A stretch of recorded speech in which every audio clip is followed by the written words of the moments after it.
Barchamizga ma'lumki, jismoniy va yuridik shaxslarning murojaatlari bilan ishlash, ular tomonidan ko'tarilgan tizimli muammolarga yechim topish yangi O'zbekiston siyosatining ustuvor yo'nalishlaridan biriga aylangan. Ya'ni aholi va tadbirkorlar tomonidan bildirilayotgan masalalarni tezkorlik bilan bartaraf etish barcha darajadagi davlat boshqaruv idoralari hamda korxona va tashkilotlar oldiga qo'yilgan muhim talablardan hisoblanadi. Uztransgaz aksiyadorlik jamiyati va uning hududiy boshqarmalarida ham murojaatlar bilan ishlash tizimiga birlamchi vazifa sifatida qaralib, bu boradagi ishlarni samarali amalga oshirish maqsadida shu yo'nalishda faoliyat ko'rsatuvchi xodimlarning kasbiy malakasi va ishchanlik qobiliyati doimiy oshirib borilmoqda. Jumladan, Zomin tumanida tashkil etilgan navbatdagi o'quv seminarida ham murojaatlar bilan ishlashning samarali mexanizmlari mashg'ulotlarning bosh mavzusi bo'ldi. Uztransgaz aksiyadorlik jamiyati G'alla Orol magistral gaz quvurlari boshqarmasi tomonidan o'tkazilgan tadbirda Uztransgaz aksiyadorlik jamiyati boshqaruvi va uning hududiy tuzilmalarida faoliyat ko'rsatuvchi mas'ul xodimlar ishtirok etdi. Qo'ng'irot magistral gaz quvurlari boshqarmasiga kelib qatnashib o'tirman. Fikrlar almashuv bo'ldi, takliflar kiritildi, mutaxassislar jalb qilingan. Murojaatlar bilan ishlash bo'yicha xodim birinchi navbatda diplomat bo'lishi kerak. Uztransgaz aksionerlik jamiyati tarkibiy tuzilmalari jismoniy va yuridik shaxslarning murojaatlari bilan ishlash mas'ul xodimlari o'rtasida 2025-yil 1-chorakka mo'ljallangan seminar mashg'ulotimiz bo'lib o'tmoqda. Seminarimizda vazirlik idoralaridan, Jizzax viloyati adliya bo'limi hamda o'sha xalq qabulxonalari mas'ul mutaxassislar jalb qilingan. Tushunmagan savollarimizga keng targ'ibda tushunchalarga ega bo'lyapmiz. Shu bilan birgalikda O'zbekiston Respublikasi va Prezidentimiz tomonidan jismoniy va yuridik shaxslarning murojaatlari bo'yicha chiqariladigan yangi qarorlar, qonunlar, o'zgarishlar, yangiliklar seminar mashg'ulotimizda keng targ'ib qilinmoqda. Biz ushbu seminarda o'zimizni qiziqtirgan savollarga, ya'ni o'sha ish faoliyatimiz davomida tushunmagan muammoli masalalarga keng tushunchalar olish bilan davom etmoqda yig'ilish mashg'ulotlarimiz. Seminar mashg'ulotining ochiq, oshkora, savol-javob va muhokamalarga boy tarzida o'tkazilgani uning qiziqarli bo'lishini ta'minladi. Ma'ruzalarda Uztransgaz tarkibidagi boshqarmalarga kelib tushadigan har bitta murojaat chuqur o'rganilishi, tizimga taalluqli bo'lganini zudlik bilan hal etish chorasini ko'rish lozimligi. Ushbu jarayonda murojaatlar bilan ishlash bo'yicha mas'ul xodim, tashkilotchi va tashabbuskor bo'lishi alohida ta'kidlandi. Seminardan olgan taassurotlarimiz juda katta. Chunki bu yerda ko'p yangiliklarni e'lon qilishdi. Shulardan o'zlarimizga katta xulosalarni chiqarib oldik. Yana aytmoqchimanki, shu Zomin tumaniga kelib, shu oromgohlarda bo'lib yaxshi dam oldik. Buning uchun tashkilotchilarga, Uztransgaz rahbarlariga katta rahmat deymiz. Shunday seminarlarni ko'proq bir tashkil qilinsa, juda maqsadga muvofiq bo'ladi. Albatta shu fikrlar almashuv bo'ldi, takliflar kiritildi. Shular bo'yicha ishlaymiz deb o'zlarimizga va'da berdik.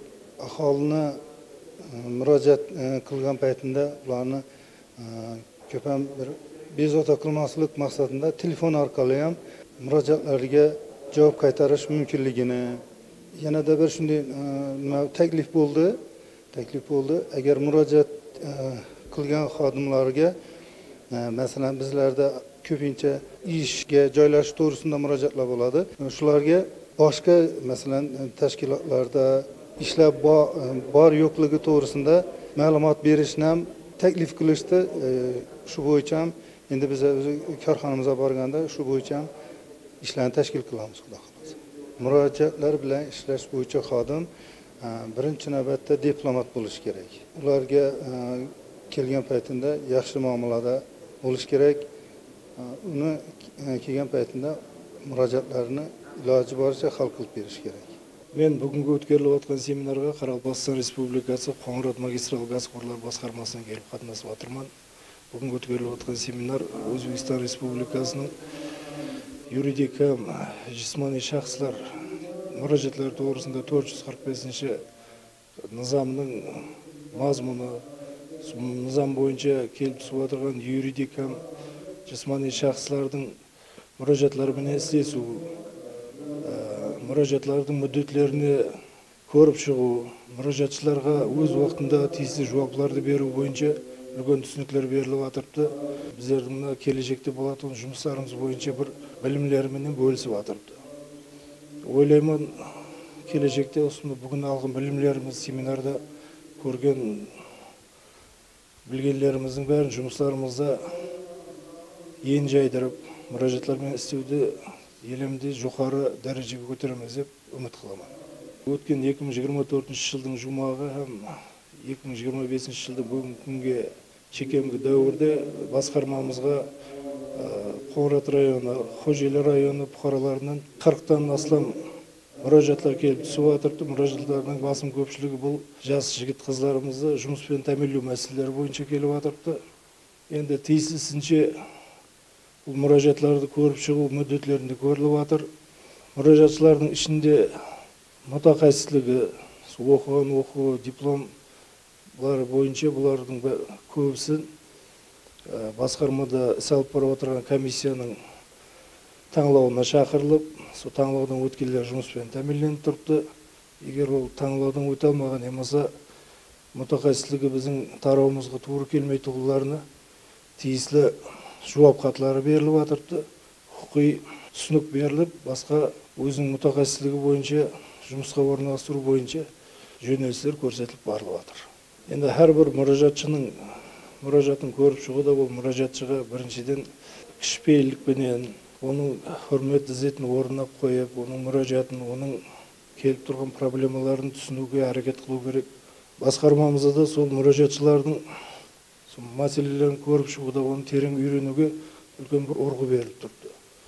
Әрбір мұражаттың артында инсан тұрғанлығы себепті инсанның мүшкілін жеңілдестіруге, қолдан келгенше оның сол машқаларын шешуге әрекет қылып келатырмыз.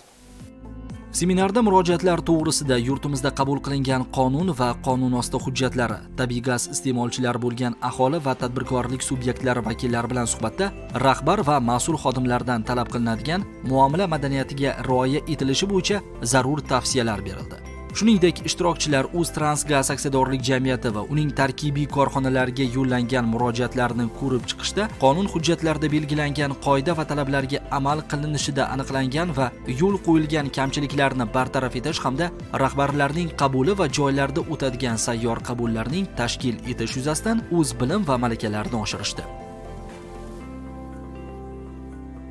Bugungi kunda jismoniy va yuridik shaxslarning murojaati bilan ishlash bo'yicha davlatimiz tomonidan juda ham katta ishlar amalga oshirildi. Bu ishlar dolzarb vazifalarning biri hisoblanadi. Shu sohada bugungi Jizzax viloyati Zomin tumanida o'tkazilgan navbatdagi seminar mashg'ulotimizda o'zimiz qiziqtirgan juda ham ko'p savollarga o'zimizga kerakli javoblarni oldik. O'ylaymanki, bu sohada murojaatlar bilan ishlash sohasidagi ishlarimizda albatta o'z yordamini beradi. Bu sohada olib borayotgan ishlarimizni yanada yaxshilashga imkoniyatlarimizni yanada oshiradi. Seminar davomida o'zimizga kerakli ma'lumotlarni hammasini oldik deb o'ylayman. Bildikki, bu sohada yanada yangi tizim yaratish, yangi yondashuvlar bilan ishlash kerakligini tushunib yetdik. Mamlakatimizda murojaatlar bilan ishlash mexanizmini takomillashtirish va uni sifat jihatdan yangi bosqichga chiqarish maqsadida murojaatlar bilan ishlashning yagona onlayn platformasi ishga tushirilgan. Seminar davomida mazkur platforma to'g'risida ham batafsil tushunchalar berib, qatnashchilarning bu boradagi bilim darajalari oshirildi. Savol-javoblarda esa murojaatlar bilan ishlash tizimini yanada takomillashtirish xususida kerakli taklif va mulohazalar almashildi.